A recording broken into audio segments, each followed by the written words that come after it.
Hello everyone and welcome back to my channel criminology Gyan. और आज की वीडियो में हम DSSB के प्रीवियस ईयर क्वेश्चंस को सॉल्व कर रहे हैं and this is part 10th of solving previous year question.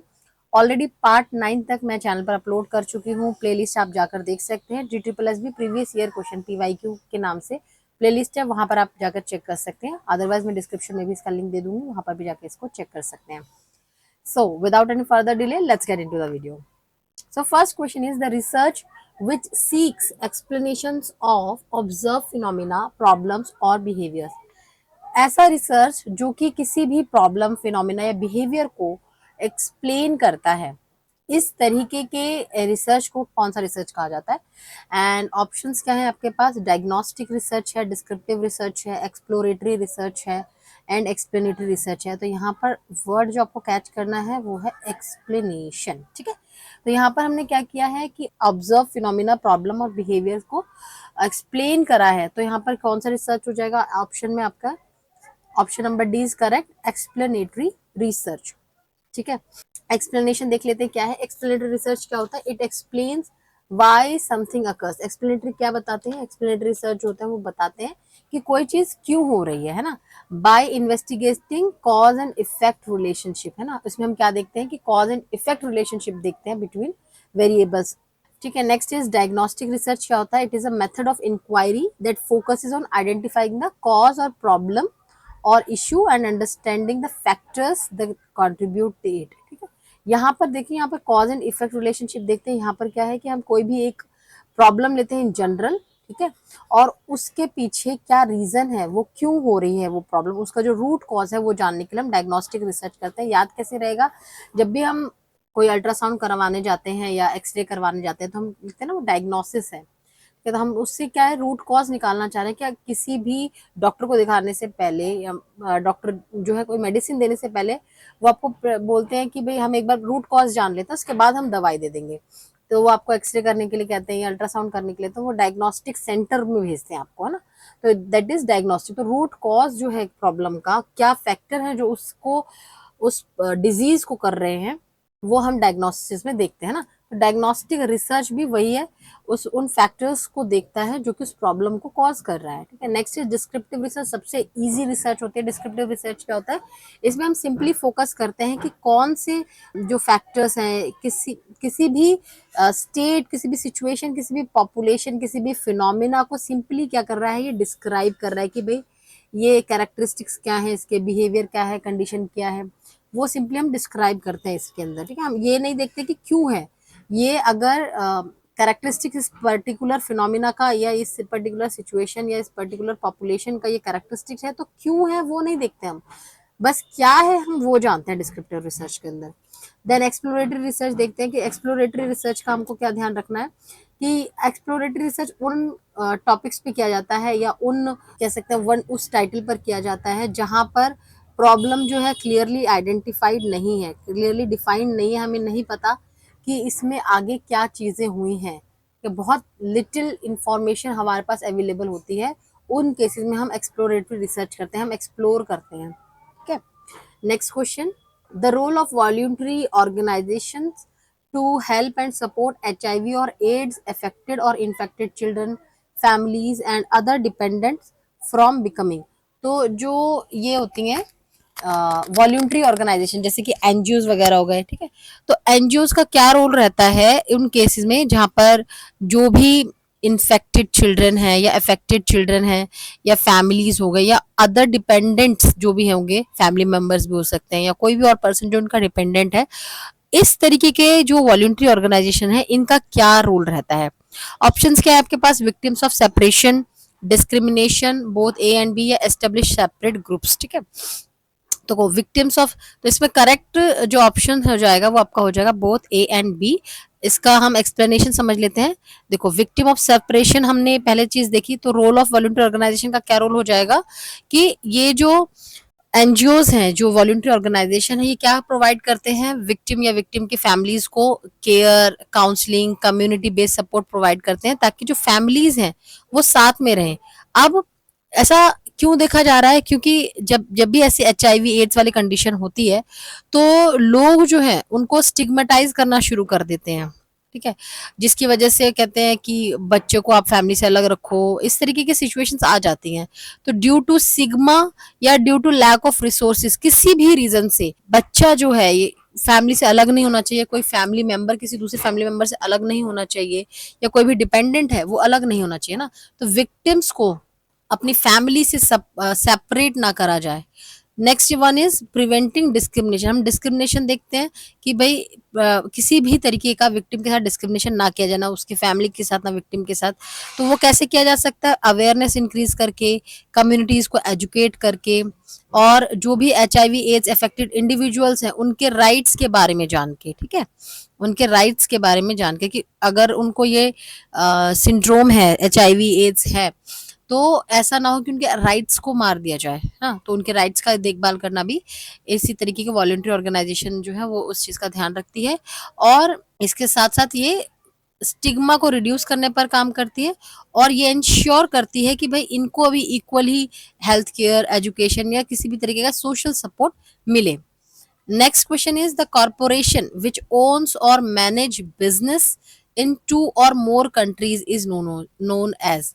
ठीक है, ऐसा कॉर्पोरेशन जो एक या एक से ज्यादा कंट्रीज में जिनका बिजनेस है या मैनेज करते हैं ऐसे बिजनेस को, ठीक है, एक या एक से ज्यादा कंट्रीज में। यहाँ पर जो पॉइंट नोटिस करने वाला है वो ये है 2 और मोर कंट्रीज का। ठीक है, तो ऑप्शंस क्या है आपके पास? Multinational corporations, national corporations, transnational corporation, या none of the above. Correct option is option number A, that is multinational corporation, जिसे हम MNCs भी कहते हैं ना, MNCs। आपने बहुत लोगों को कहते हुए सुना होगा कि हम तो MNCs में काम करते हैं। तो MNCs होती क्या है वो जान लेते हैं। देखो, MNC या मल्टीनेशनल कॉर्पोरेशन क्या होता है? एक कंपनी होती है जिसका खुद का बिजनेस होता है 2 या 2 से ज्यादा कंट्रीज में, या तो खुद का बिजनेस होता है या खुद वो मैनेज करते हैं। ठीक है, now these corporation operates across national borders, producing goods or deliver services in multiple countries। ठीक है, while usually maintaining a centralized headquarter। ठीक है, तो यानी कि यहाँ पर जो है ये अपनी सर्विसेज डिलीवर करते हैं, गुड्स प्रोड्यूस करते हैं, लेकिन इनका जो हेडक्वार्टर रहेगा वो होम कंट्री में रहेगा। ठीक है, यहाँ पर ऐसा मान के चलो कि एक ही पेड़ है, उसकी डिफरेंट ब्रांचेस हैं। ठीक है, तो ये ब्रांचेस चाहे कहीं भी चले जाएं, लेकिन होम कंट्री कहाँ पर है? इसी जगह पर है। तो इसी तरीके से मल्टीनेशनल कॉर्पोरेशन काम करती है कि इनके और भी कंट्रीज में बिजनेस ऑपरेशन होते हैं, लेकिन हेडक्वार्टर जो होगा वो होम कंट्री में होगा। ठीक है, उसके बाद नेशनल कॉर्पोरेशन क्या होता है? इसमें क्या है, सिंगल कंट्री में ही इनका बिजनेस रहता है। तो ये तो हमारे क्वेश्चन से रिलेट करेगा ही नहीं। उसके बाद है ट्रांसनेशनल कॉर्पोरेशन। ठीक है, ट्रांसनेशनल कॉर्पोरेशन जो है ये भी MNCs की तरह ही सिमिलर है, बट यहाँ पर जो सिस्टम रहता है वो ज्यादा डिसेंट्रलाइज्ड रहता है। ठीक है, यहाँ पर इनका जो स्ट्रक्चर होता है वो डिसेंट्रलाइज स्ट्रक्चर होता है। जैसे कि मैंने यहाँ पर बोला कि होम कंट्री में इनका हेडक्वार्टर रहेगा, लेकिन यहाँ पर जब हम TNC की बात करते हैं, दैट इज ट्रांसनेशनल कॉर्पोरेशन की बात करते हैं, तो यहाँ इनका जो स्ट्रक्चर होता है वो डिसेंट्रलाइज्ड होता है। यानी कि यहाँ पर अगर इनका इस कंट्री में अगर कोई कंपनी है तो इसके पास ही सारा रोल रहेगा, जो भी इसको अपने प्रोडक्ट्स प्रोड्यूस करने हैं, डिलीवर करने हैं, ये सारा जो भी पावर रहेगी वो इसके पास रहेगी। ठीक है, इसके होम कंट्री से कोई मतलब नहीं है। ठीक है, ये सारा कुछ खुद से मैनेज करेगी। फिर अगर इस कंट्री में इनका बिजनेस है तो यहाँ की ही चीजें, यहाँ के ही सारे स्टाफ, ओनर वगैरह जो भी होंगे वो सब इसी ब्रांच के होंगे। ठीक है, दैट इज ट्रांसनेशनल कॉर्पोरेशन। तो डिफरेंस समझ में आ गया मल्टीनेशनल कॉर्पोरेशन और ट्रांसनेशनल कॉर्पोरेशन में। नेक्स्ट क्वेश्चन की तरफ बढ़ते हैं। It refers to our assumptions how we see the world. ये किस अजम्पशन पर बेस्ड है कि हम वर्ल्ड को कैसे देखते हैं? हाउ, यहाँ पर जो टर्म आपको ध्यान रखना है वो how we see the world. ठीक है, ऑप्शंस क्या है? Epistemology, ontology, empiricism, recidivism. तो ये जो तीनों टर्म्स हैं ये बेसिकली फिलोसफी के टर्म्स हैं। ठीक है, तो इसमें करेक्ट आंसर जो हो जाएगा that is option number B, that is ontology. Ontology क्या होता है? We study about the nature of reality. यहाँ पर हम समझते हैं नेचर ऑफ रियलिटी के बारे में।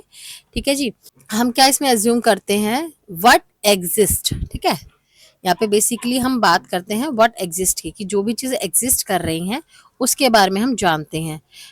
What is real in the world, है ना, how the world is structured, how we perceive and interpret the world, ये सब हम ऑन्टोलॉजी के अंदर देखते हैं।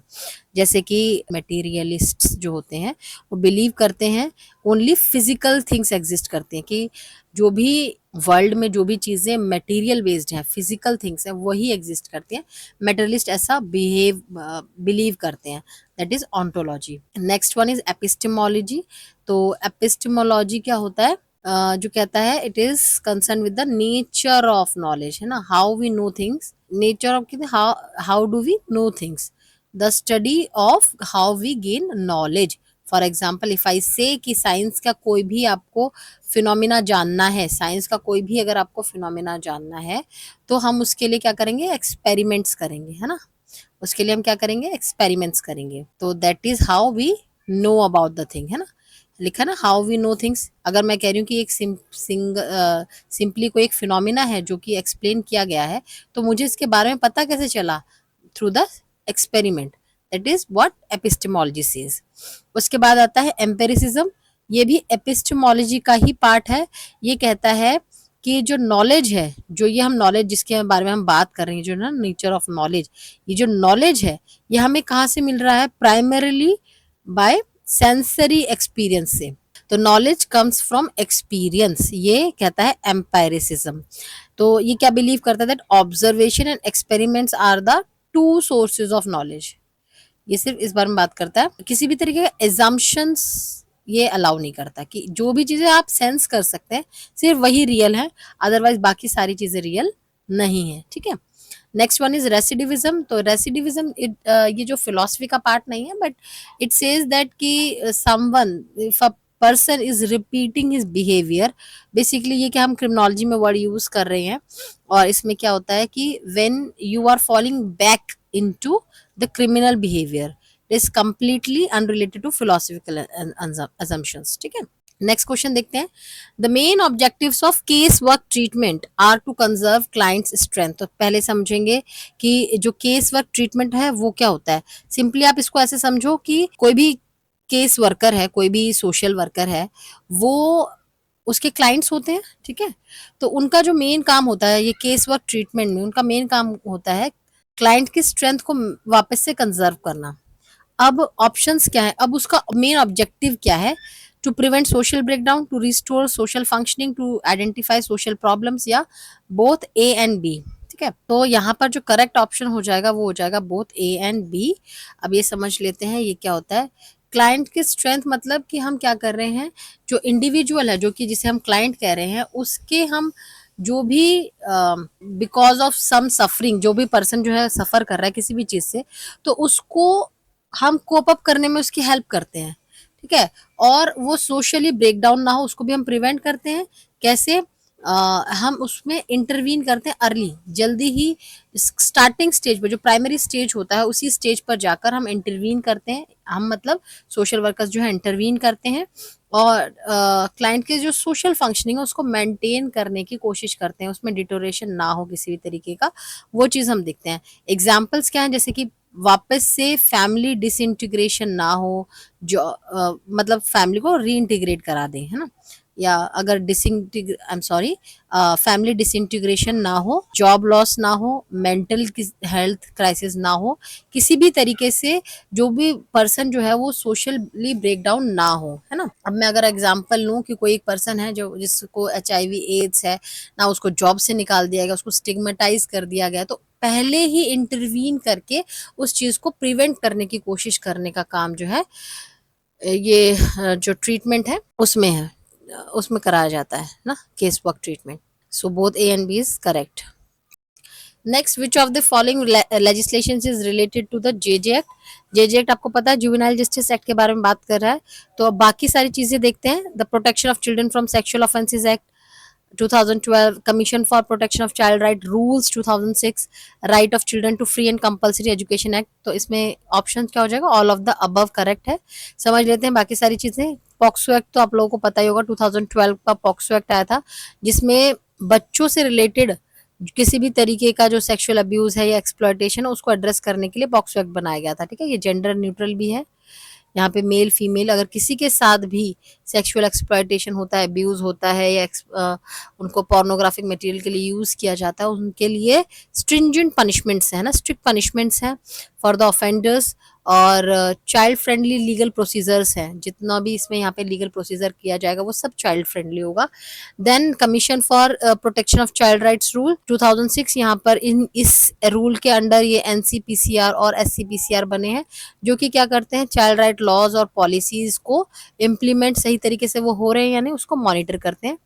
ठीक है, next one is right of children to free and compulsory education की बात करते हैं। 2009 का ये एक्ट है जो कहता है कि 6 to 14 ईयर्स तक के अगर बच्चे हैं उनको फ्री एंड कंपल्सरी एजुकेशन मिलना चाहिए, एंड किसी भी तरीके का अगर उनके साथ डिस्क्रिमिनेशन हो रहा है तो वो एलिमिनेट होना चाहिए एंड इंक्लूसिव एजुकेशन को जो है प्रमोट करना है। ठीक है जी, नेक्स्ट क्वेश्चन करते हैं, question number 7।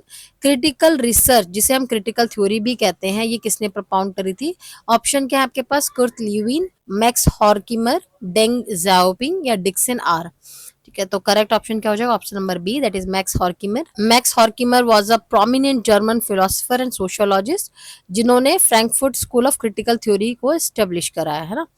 He is widely credited with coining the term critical theory. ठीक है, इन्होंने क्रिटिकल थ्योरी का जो कॉन्सेप्ट था वो दिया था।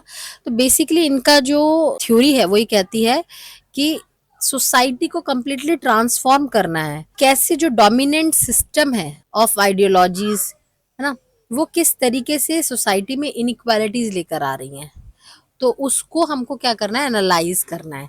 वही मैक्स हॉर्किमर का कॉन्सेप्ट था। देन कुर्ट ल्यूविन जो है, कुर्ट ल्यूविन कौन है, एक जर्मन अमेरिकन साइकोलॉजिस्ट है, और इन्होंने भी इन सब चीज़ों पे काम किया है, social psychology, group dynamics, action research, इस पर काम किया है। देन डेंग जियाओपिंग जो है वो एक पैरामाउंट लीडर है of People's Republic of China का, तो बेसिकली एक पॉलिटिकल फिगर है, थ्योरिस्ट नहीं है।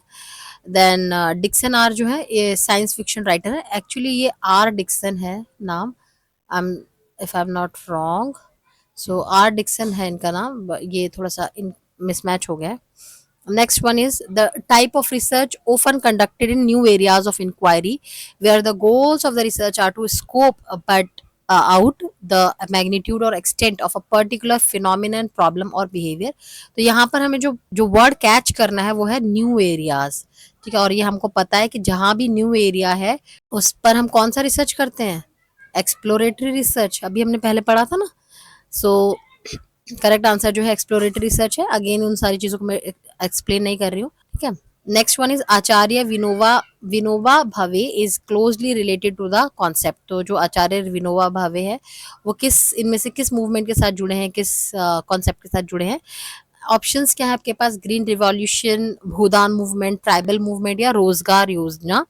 So correct option is Bhoodan movement. Bhu means land. So Acharya Vinoba Bhave क्या है, एक he was a disciple of Mahatma Gandhi, मतलब महात्मा गांधी के शिष्य थे आचार्य विनोबा भावे, एंड उन्होंने ये भूदान मूवमेंट स्टार्ट किया था। ठीक है, भूदान मूवमेंट मतलब लैंड गिफ्ट मूवमेंट। तो 1951 में भूदान मूवमेंट कराया गया। यहाँ पर विनोबा भावे जो है ऑल ओवर इंडिया गए और जो भी वेल्दी लैंड ओनर्स थे उनके पास गए और उनको कहा कि आप वॉल्यूंटरीली अपने लैंड का थोड़ा सा हिस्सा जो है डोनेट कीजिए, किनको, लैंडलेस पीसेस जो हैं, जिन ऐसे किसान जिनके पास लैंड नहीं है उनको आप अपने लैंड का थोड़ा सा हिस्सा जो है वॉल्यूंटरीली डोनेट करें। अब इस जो मूवमेंट का गोल क्या था कि जो भी रूरल इनइक्वालिटी है उसको एड्रेस करना थ्रू नॉन वायलेंट मूवमेंट के लिए, नॉन वायलेंट मूवमेंट से। ठीक है, आपने यहाँ पर ध्यान दिया होगा कि महात्मा गांधी के डिसिपल हैं तो ऑब्वियसली नॉन वायलेंट तरीका यूज करेंगे और वॉल्यूंटरी लैंड रीडिस्ट्रीब्यूशन और इस तरीके की गांधीन प्रिंसिपल से वो कन्विंस थे। Next is green revolution. क्या था ये सबको ही पता है, ग्रीन रेवोल्यूशन जो है इंडिया में लाया गया ताकि जो भी अनाज की पैदावार है वो सारा सरप्लस हो पाए। ठीक है, तो एग्रीकल्चरल टेक्नोलॉजी से रिलेटेड है, 1960 से 1970 के बीच में ग्रीन रेवोल्यूशन लाया गया। इसके फाउंडर कौन थे, एम.एस. स्वामीनाथन थे। देन ट्राइबल मूवमेंट की बात करते हैं, it refers to the organised actions by indigenous communities. ठीक है, एंड जो इंडिजीनियस कम्युनिटीज हैं ना, जिसे हम ट्राइबल पीपल भी कहते हैं, वो अपने लैंड और कल्चर राइट्स और सोशल जस्टिस को प्रोटेक्ट करने के लिए ये ट्राइबल मूवमेंट चलाया गया था। ठीक है, often in response to colonial और गवर्नमेंटल एक्सप्लॉयटेशन, ठीक है, उनको इनकी ही लैंड से बाहर निकाल दिया जाने लगा था। तो ये ट्राइबल मूवमेंट किया गया कि भाई ये जो लैंड है, जो इनका कल्चर है, वो ये फॉलो करेंगे। देन रोजगार योजना, तो जैसे अब मनरेगा स्कीम होगा, इस तरह गवर्नमेंट की स्कीम है एम्प्लॉयमेंट के लिए, ठीक है जी। Next question is which of the following is a paradigm of social science research, ठीक है। तो पैराडाइम क्या होता है, द वे ऑफ, आप किसी चीज को कैसे समझते हैं, ठीक है, इंटरप्रेट आप कैसे करते हैं, तो उसको हम कहते हैं पैराडाइम। तो आपका ये ऑप्शंस क्या है, इंटरप्रेटिविज्म, रेडिकल स्ट्रक्चरलिज्म, रेडिकल ह्यूमनिज्म या all of the above. Correct option is all of the above. Explanation में देखते हैं इंटरप्रेटिविज्म क्या होता है, it focuses on subjective meanings, ठीक है, ये सब्जेक्टिव मीनिंग्स पे फोकस करता है। ये कैसे बोलता है कि क्या, कि कोई एक इंडिविजुअल है वो सोशल वर्ल्ड को कैसे इंटरप्रेट करता है, ठीक है। यहाँ पर इसका जो मेन एम्फेसिस रहेगा वो क्वालिटेटिव मेथड पर रहेगा, जैसे कि इंटरव्यूज के थ्रू या एथनोग्राफी के थ्रू। और ये जो इंटरप्रेटिविज्म का जो कॉन्सेप्ट है मैक्स वेबर से रिलेटेड है एंड सिंबॉलिक इंटरेक्शनिज्म से रिलेटेड है। Next one is radical structuralism. ये क्या करती है, सोसाइटी को एज अ कैसे देखती है कि shape by conflict and power struggles, ठीक है, कि जिनके पास पावर है, जिनके पास पैसा है, उनके पास ही पावर है, उन्हीं के लिए लॉज बने हुए हैं सारे। तो रेडिकल स्ट्रक्चरलिज्म कहता है कि इसी तरीके से सोसाइटी बनी हुई है। जैसे कि मार्क्सिज्म का कॉन्सेप्ट, कार्ल मार्क्स ने जो कॉन्सेप्ट दिया था बूर्जुआ का और प्रोलिटरेट का, तो वहां पर यही कॉन्फ्लिक्ट एंड पावर स्ट्रगल्स की ही बात करी गई, that comes under radical structuralism. उसके बाद यहाँ पर इनइक्वालिटी की कैसे इकोनॉमिकली या पॉलिटिकली जो है इनइक्वालिटी सोसाइटी में है। Next one is radical humanism की बात करते हैं, ये डेवलप किया था एम एन रॉय ने, और इसमें क्या, किस चीज पर एम्फोसाइज किया गया था, इंडिविजुअल के फ्रीडम पर as well as the ultimate goal, ठीक है, ठीक है, and well being as ultimate goal, कि हर जो ह्यूमन है वो अच्छी तरीके से रहे, यही इस रेडिकल ह्यूमनिज्म का अल्टीमेट गोल था। Next question is question number 11. Group forms by people working together in a firm or people that belong to the same club. ऐसे लोग जो ग्रुप बनाते हैं और सेम क्लब से हैं, ठीक है, इस तरीके के सिस्टम को क्या कहा जाता है, formal social system, informal social system, non formal social system या नन ऑफ द अबव।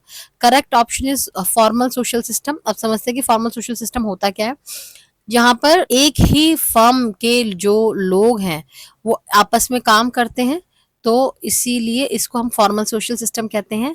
जैसे कि किसी भी कंपनी में जो एम्प्लॉयज़ हैं वो एक साथ काम कर रहे हैं या फिर सेम क्लब में काम कर रहे हैं, तो वो सब क्या हो गया, फॉर्मल सोशल सिस्टम हो गए। क्यों इनको फॉर्मल सोशल सिस्टम क्यों कहा जाता है, क्योंकि they have a defined rule, इन सबको पता है कि इनका अपना अपना क्या क्या रूल है ना, रूल्स हैं वो क्या है, हायरार्कीज के बारे में बात करी जाती है, ठीक है, जैसे कि हो गया जॉब टाइटल्स हो गया, क्लब कमिटीज के बारे में हो गया, ठीक है। यहाँ पर क्या एक फॉर्मल स्ट्रक्चर होता है उनका, ऑल्सो इनका सबका एक पर्पज होता है, ठीक है, कि एक स्पेसिफिक गोल होता है, वो हम चीज देखते हैं, ऑफिशियली रिकॉग्नाइज होते हैं ये as a corporation, as a registered clubs. तो ये क्या हो गया, फॉर्मल सोशल सिस्टम हो गया।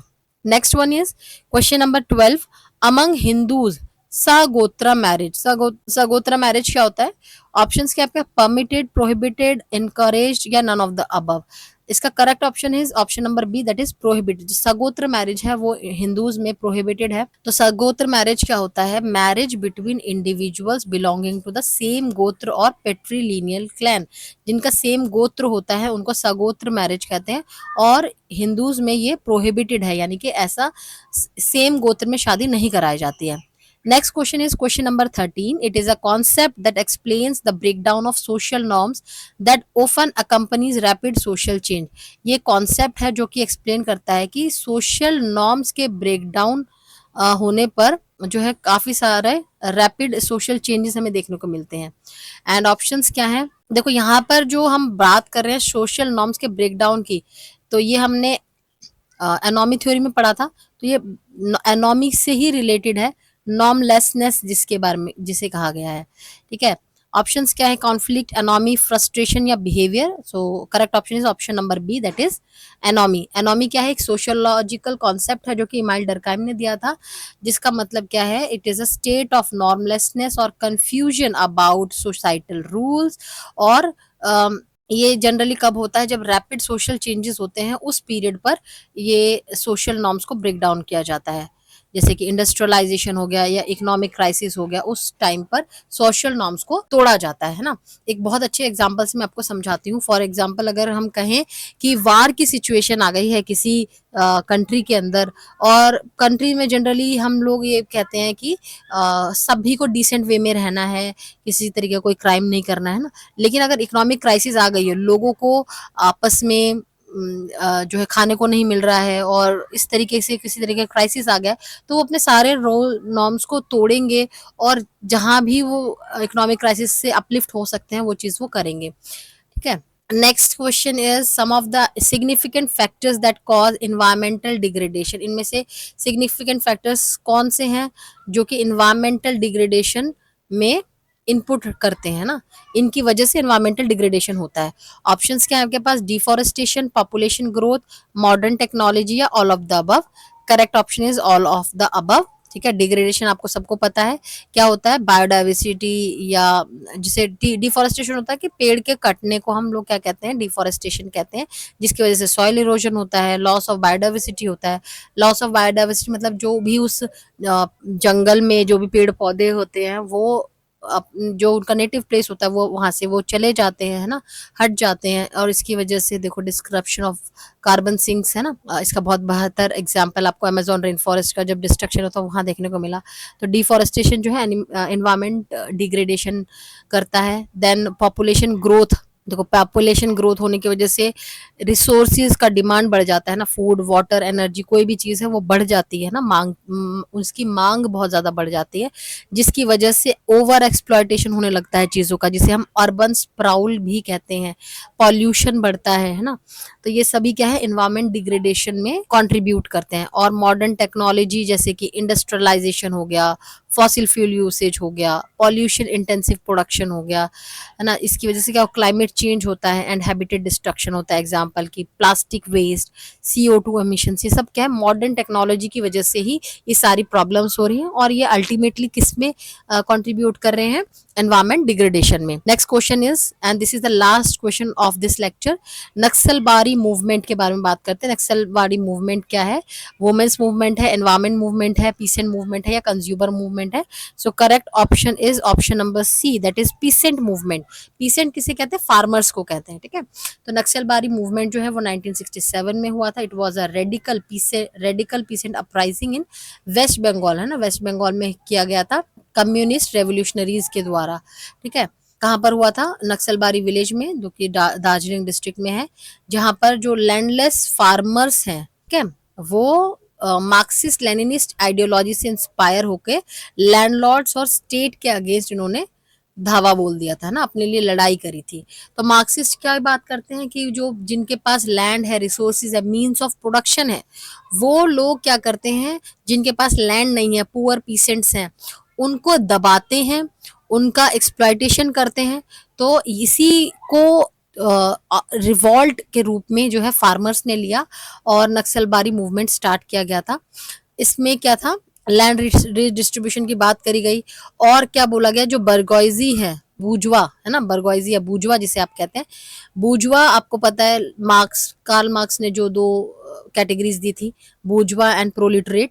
तो वहां पर बोला गया, तो जो भी जिनके पास मीन्स ऑफ प्रोडक्शन था, जिनके पास लैंड थी खुद की, जो ओनर्स थे, उनको बूजवा कहा गया, और उनको निकालने की बात कही गई, क्योंकि वो पावरफुल पर्सन है और जो कि एक्सप्लॉयट कर रहे हैं पावरलेस पीपल्स को। तो इसीलिए बूजवा को स्टेट से बाहर निकालने की बात करी गई। और नक्सलबारी मूवमेंट की जब हम बात करते हैं, तो यहाँ पर जो मेन लीडर्स हैं वो हैं चारू मजूमदार एंड कनू सान्याल।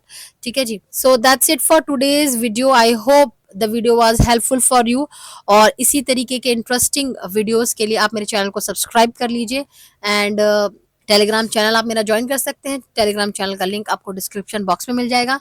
मिलते हैं जल्द ही नेक्स्ट वीडियो में। Till then bye bye and take care.